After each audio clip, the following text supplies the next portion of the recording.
Hey, don't know if you heard about this.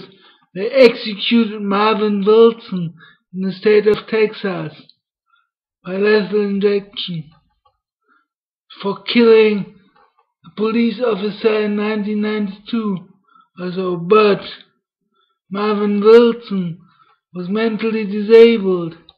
So what? What the fuck? They just say he was dumb, but he was mentally disabled, and you cannot make him responsible for his for this killing. They should have sent him to a special clinic for the mentally disabled, but not execute him. It's against human rights. First you execute mentally disabled, then every disabled. The method is like Adolf Hitler. Thanks for listening today. Bye. It's true.